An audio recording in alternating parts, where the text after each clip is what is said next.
Okay, so I really don't know much about Mod Ash whatsoever, other than I know that he's really well liked, so let's watch this video about The him. year is 2007, and after grabbing some snacks, you sit down in order to lose yourself in the world A of classic, RuneScape. dude. From selling cowhides in the kingdom of Alcard to scavenging giant bones from hill giants, Those unregistered hypercams, dude. I don't even know why it was called that looking back. I know that was that one in Fraps that were really, really popular back in the day. But man, capturing footage back then was totally different. Everything looked absolutely terrible. the game provided an abundance of things to do. It's no secret that the love for old-school RuneScape has transcended massive. RPGs Yeah, and it's into gone to a whole different mainstream level. culture. But do you know how it made its return in the first place? Today we'll be focusing on one aspect of that answer, Mod Ash, one of the game's earliest supporters and developers. Part visionary, part meme, Mod Ash has not only brought back one of the greatest games from our childhood, but also set the standard for developers around the world. Whether it be through his engagement with the community, authenticity, or his quirky behavior, Ash is truly one of the most beloved developers in the world of gaming. Mod Gambit. You little ginger prick! I'm gonna risk it. There it is. Look, they know what's lagging! Why is there such a culture of memes built around this Been a guy? couple months now. I'm KemQ, and today we will be breaking down the life and exploits of the man, the myth, and the meme, Mod Ash. While I'm sure Ash's journey started with a computer and a passion for those kinds of fantasy games, Yeah, the totally. journey we are focusing on today started in 2001 at a humble pub on the outskirts of Cambridge University. While swooning the ladies and socializing with his choir group friends, Ash met Andrew Gower, a man who had recently created a game you might have heard of, RuneScape. I wonder what it was like for these people when they were first getting started in RuneScape, when it first started to blow up and they realized that they had some kind of enormous hit on their hands. I think about that really often with RuneScape in specific because of the fact that it wasn't made by a giant company. It was just some people putting some things together and trying to make a video game that would be fun to play. And then before they knew it, there was just a enormous crowd of people lining up to play it with all these servers they had to buy, all these things to put together. It must have been absolutely insane to basically, over the course of a couple of years, go from just being some kid, basically, to owning this game and being basically the only person who does own this game and have this giant world that you're in control of and all these people want more and more and more of and you can't feed them enough. Finding people to be really good at it must have been super duper difficult. I mean, putting together the thing into the puzzle pieces, a lot of times whenever things like that happen, like if you look at Adventure Quest suffers from this problem where it became this sort of hodgepodge mishmash. Nothing really fits together in any kind of meaningful way. Everything is sort of difficult to follow. The text sizes vary throughout different places in it. The fonts vary throughout different places in it. The stylization varies. The characters don't look like they go together a lot of times. And RuneScape is a game that absolutely fits everything perfectly. It is cogs that all touch each other and move the system around. And it just makes you wonder if all of that was planned or if it was a lucky accident. So we're just super fond of RuneScape because it happened to be the game that worked out right, or if he is some kind of genius that knew how to put all that together from the start and he had this all planned. After this coincidental meeting, Is it a Quentin Tarantino or is it a George Lucas is the question. Ash began playing RuneScape and quickly cultivated a true passion and love for the game. He spent most of his time playing and working as a forum moderator, where he would talk openly about where the game was going and what he felt should be improved. In this time, Ash also met his wife on Dude, I have so many friends. So RuneScape is a really interesting game because so much of it is about game knowledge, and a lot of people don't understand how deep that game knowledge goes. You guys, there's a lot of people out there who are just going around and watching videos from other content creators and just sort of repeating and regurgitating what they say, and they feel like they've developed all this game knowledge because they've seen a whole bunch of how-tos about how to do different things. I have met people over my time doing this who are reading every single piece of the wiki to try to figure out what the best way to make money while also training their combat stats in free-to-play is, and putting together all kinds of different solutions for how to solve that on their own, just based off of the information and the data that they're finding on the internet about individual pieces of it. The theory crafting that goes on in this game, the way that people get entranced by the systems because of how intense and interwoven it all is just absolutely astounding. And I mean, there are levels to it, dude. It is nuts. Sorry to interrupt for that, but it's just something that I've been thinking On the about. forums, call it fate or blind luck, it seemed that Ash's success within the world of RuneScape was destined from the beginning. Shortly after graduating university, Ash began working for jagex as a member of the customer support team, where he immediately began climbing the ranks, becoming an upload manager within the first year. It was here that Ash would learn the fundamentals of RuneScript and truly set the foundation for the man, the myth, and the meme we know and love today.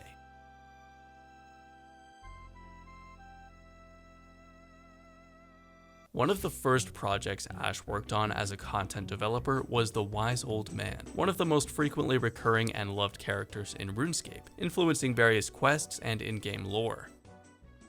In the game's early days, upon approaching the Wise Old Man in his room, players would find a telescope pointing at the Drainer Bank across the... Yeah, I remember when this whole thing came out and there was nothing else really going on with it except for just the fact that it had been broken into, and then you see and all these kinds of little tiny things, but there was not anything interwoven with it completely yet.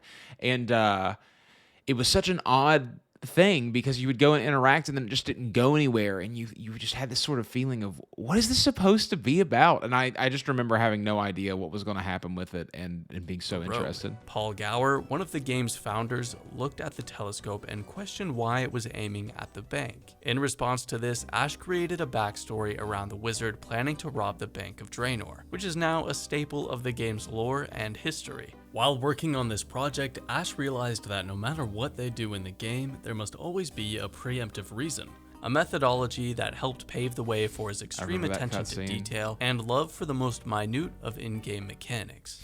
Ash continually worked on RuneScape throughout the 2000s and was fortunate to experience the golden age of the game's development. The famous year of 2007 saw RuneScape at its peak, with a simplistic game design that gave players everything they wanted: freedom. Do you guys think that 2007 was such a peak year for RuneScape because that's the year that we actually have the backup from that we ended up making old school RuneScape from? Or do you think that 2007 actually was the absolute peak of RuneScape? Because I've met a lot of people who believe that the peak happened earlier, 2005, 2004, and then I've met people who believe that the peak happened in RuneScape Classic and that after RuneScape Classic everything went downhill, which is amazing to me because I think they're definitely on the outside with that opinion. I played a little bit of Classic back in the day and it was a different game for sure and very difficult to get super into, although there was a lot of charm there and that did keep me coming back until RuneScape 2 came out, but it was a different game, definitely. And independence. Unfortunately, due to issues caused from real-world trade, jagex decided to remove player killing and free trade to offset those looking to exploit the players for profit. Ash struggled to work on the game during these stages, as he knew the players would hate I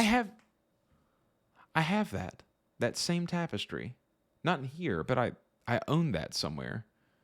Or Tiff owns it, and I think I got it for that's changes. I wasn't too happy working on this stuff because I knew players were going to hate it, and while I was strongly advised that it was necessary for the survival of the studio, and it quite possibly was, given that we were under threat of not being allowed to process card payments anymore. Yeah. You know, if you're going to lose half your players for them hating an update, you're going to lose all your members if you can't take card payments. Unsurprisingly, jagex faced an onslaught of backlash, which resulted in this. Yeah, I do understand why they got rid of free trade, but it made me feel some kind of way about it for sure. It's so interesting that there were so many scams going on back then that the credit card companies were actively chasing down jagex as, hey, we're going to stop operating with you if you don't do something about this and fix this problem. And I find that really bizarre for a couple of different reasons. I think that there's always going to be things like that happening with any game that exists, and I can't believe that World of Warcraft didn't face similar things. But then also on top of that, just that there were that many happening that the companies were taking note of it. I mean, how much was it happening? It's steady nuts. Decline of the game's player base. Over the next 5 years, jagex would implement various changes that ultimately led to them changing the game's combat system to help entice a new demographic of players. Original players felt alienated and banded together to petition for an older version of RuneScape. So let me pontificate for just a moment about this, because as someone who has never really played RuneScape 3 and now wants to play RuneScape 3 and has thought kind of a lot about like what the implications of that are, I think it's really interesting that the true RuneScape, the one that actually evolved over time and actually got to where it is RuneScape 3. And the people who have followed along with that game all throughout these years, because I've met a lot of people now who continued to play RuneScape through Evolution of Combat, played through RuneScape 3, and still play it to this day, and also play old school. And a lot of them feel very disappointed in the fact that everyone who only plays old school hates on RuneScape 3 so much, regardless of all the problems that are with it, because they feel like they were the ones who put in the time over all these years and got to that point and did all of those things. And I find it really interesting the way that all of that sort of unfolded. And the fact that nowadays people have petitioned to bring old school RuneScape back and everyone's trying to control the development of this game instead of sort of going along with it. And, it's odd because I often think of classic WoW players as sort of being a little bit stuck in the past, but I don't think of old school RuneScape players as being stuck in the past, but maybe I am. And that's what makes me want to go back to RuneScape, or to RuneScape proper, RuneScape 3. And I think a lot of the reason that I really quit that game in general back then is because they were adding a lot of new things to it that made me feel like it wasn't the game that I originally signed up to play. But nowadays that I'm an adult and I know that games change over time, and I've played World of Warcraft as retail and I haven't had a problem with it, I think that if I was playing RuneScape as the person that I am now during the Evolution of Combat times, I would have stuck with RuneScape and I wouldn't have quit it. I would have learned how to do summoning. I would have learned how to deal with the Evolution of Combat. I would have learned how to play RuneScape 3, and I would have continued going forward instead of being the kid who sort of dug his heels in and said, this isn't what I want to, and just logged out of the game and didn't play until old school RuneScape came out. That's what I sort of think would happen to me. To be reinstated, Ash, alongside 2 other JMods, pushed for the reinstallment of the original RuneScape, but the upper management at jagex had no faith in the future of RuneScape, a very costly belief that would bite them in the butt for many years in the future, because they were too afraid to invest in the best game they've ever made. Because, as it turns out, RuneScape is a great game.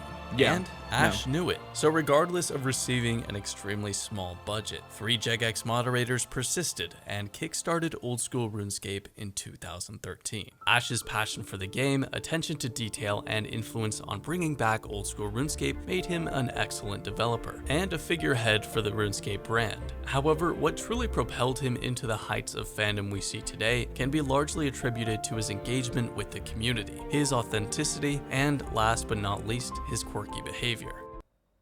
Coinciding with his new role that involved working on old school RuneScape, Ash decided to join Twitter in 2013 as a way of communicating with the fanbase on the particulars of the game and its development. Ash wanted to focus on providing a game experience that players wanted and made it his mission to engage with fans every step of the way, ultimately setting the standard for developers and moderators in the future. From the beginning to this day, if you go to Ash's Twitter account, you can see him interacting with fans in real time. You will find a wealth of information in his replies that can be used in...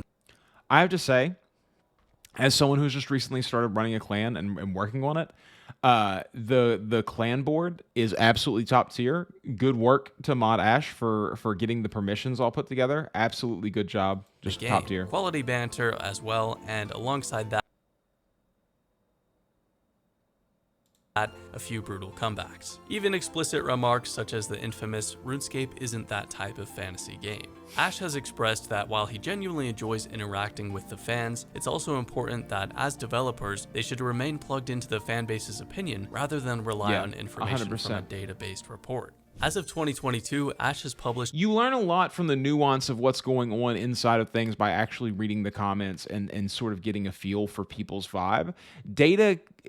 People will log into a game that they hate. World of Warcraft has showed that in the past, that people will log into a game that they hate. And even though the numbers start to dip, you could have prevented that dip if you would have been paying attention to the people back in the day before they actually had to feel like they had to take action. More tweets than the rest of the development team combined, solidifying his position as one of the most engaged developers in the world. Ash has also engaged with the community both in-game and off-game through various mediums such as Reddit and YouTube, congratulating members for reaching a 99 skill level, and even participating in YouTube videos. Today we will be looking into the history of one of the best known gods in RuneScape, Guthix. Under the pretense of his positive attitude and engagement with the community, Ash faced a great deal of adversity during these times as he and the team were given inadequate resources to develop old school RuneScape. Despite this, he persevered and used his free time to expand and grow the fanbase of old school RuneScape. Because of his determination and community support, the game began with a promising trajectory for success that no one would have ever expected.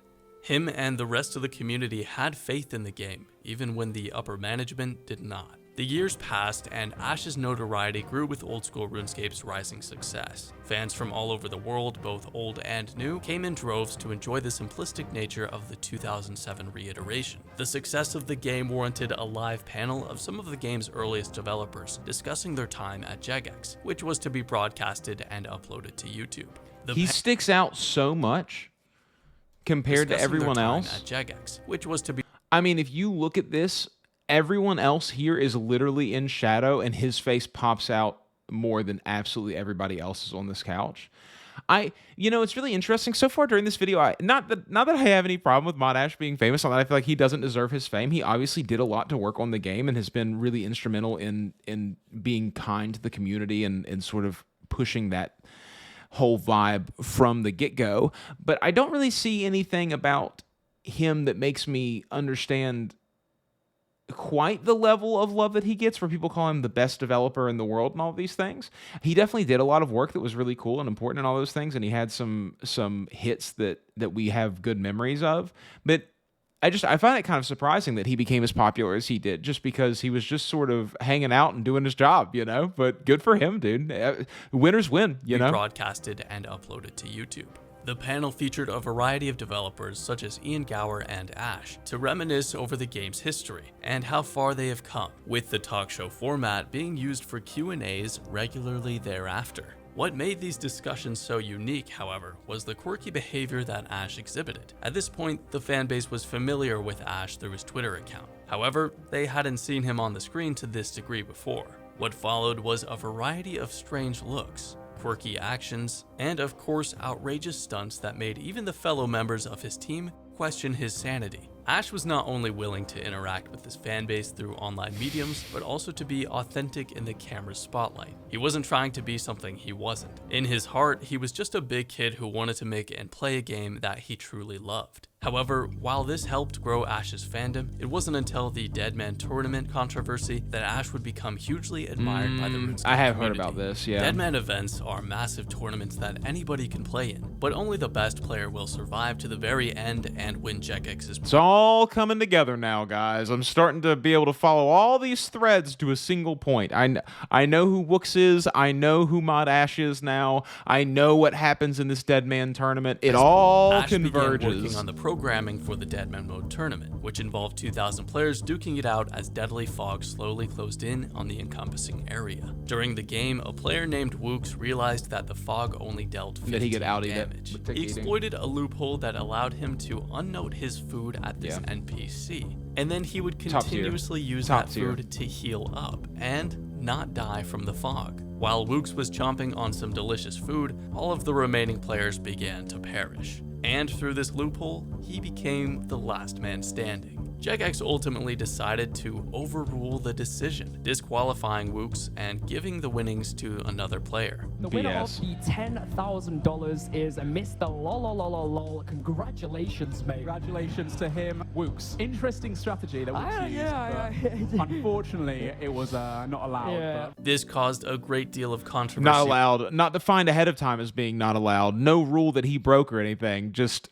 we decided afterwards that it wasn't cool for him to win that way. So fans, which was ultimately resolved by, you guessed it, Mod Ash. Ash felt responsible for letting this loophole get in the game and wanted to reward the first place winner accordingly. Ash, out of his own pocket, decided to give Wooks $10,000, equivalent to the first place prize. A generous move that demonstrated his passion for his work and bolstered his existing popularity within the community.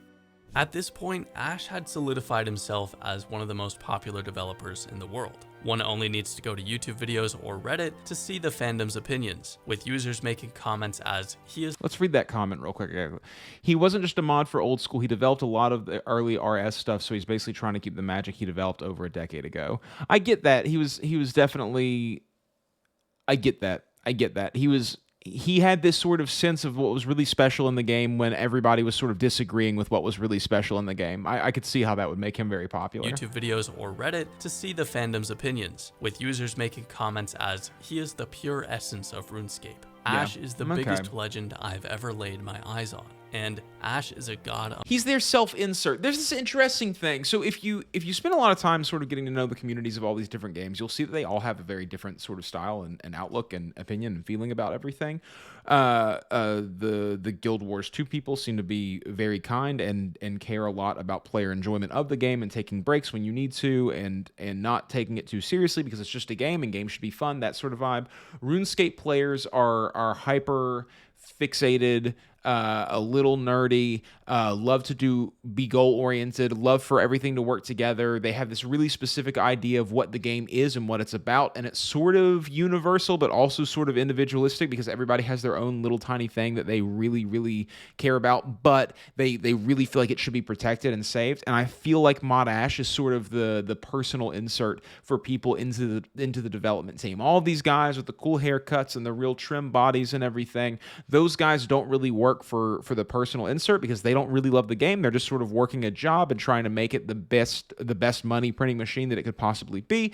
And Mod Ash is the guy who's actually there with a dragon scimitar, drinking his cup by lifting it up with the dragon scimitar, because who would not be playing with a dragon scimitar if it was sitting right there in real life? None of the other guys care about picking up that dragon scimitar because they don't care about the game. Mod Ash does. And I think that's really what probably ended up happening amongst men. If Ash is around, it's safe to say you should hide your RuneScape girlfriend, because he won't need to pay the 10K. In 2019, at a jagex Christmas party, Ash was rightfully acknowledged for his 15th anniversary at jagex, and was rewarded with a glass medallion trophy, where he tweeted the following statement. 15-year service award from jagex at tonight's Christmas party. Thanks to everyone in the old school RS and RuneScape communities and teams for making those years so He's since fun. left, right? And I'm not finished yet. And Ash wasn't kidding when he said he wasn't finished yet, because as of 2022, old school RuneScape, the game that began with a small but dedicated team of developers pursuing their passion, now has a more extensive player base than RuneScape 3. To this day, Ash continues to expand the game with engine improvements, updated content, and better quality of life updates primarily driven by community-based polls. Despite the many setbacks Ash has had throughout his life, he has consistently focused on expanding the game he loves from a player's point of view, which is precisely why he is the most beloved game developer in the world, especially when he decides to act like a menace on interview panels. We've had a calamity. Tea has been lost. You spilled Ash's tea. There you have it, the story of how a humble forum moderator with a passion for gaming slowly grew into one of the most beloved developers in the gaming community. Ash's influence has transcended the gaming world and set the standard for how developers should interact with their user base in the future. Thus, whether you realize it or not, Ash has not only improved the world of RuneScape, but the world of gaming as a whole, as the man, the myth, and of course the meme. But Ash, if you're watching this, I hope you know how this is what I think is really important to note about something like this. You know, for all the people out there who want to become something in your life and you have a real passion for something specific, a specific game or whatever, find a place in that you are extremely helpful to the person who is doing the things and is probably overwhelmed with everything, especially if it's, you know, really early on and they have no idea what they're doing. And you will be remembered very, very deeply. That's what I think, where I think Mod Ash really got in there, is he became a forum moderator and he just started working really hard and had this huge passion for the thing that he was in love with. And then that became such a absolute, you know, utility to Andrew, and then because of that, he was able to really get pulled into the fold even deeper and deeper and deeper, and then he became this legend that everyone but me really knows a lot about nowadays. So the video is really, really good. If you're not subscribed to KimQ already, you should go and subscribe to KimQ because it's absolutely good. If you like the video, you should give it a like, and I guess I'll see you guys later. Bye.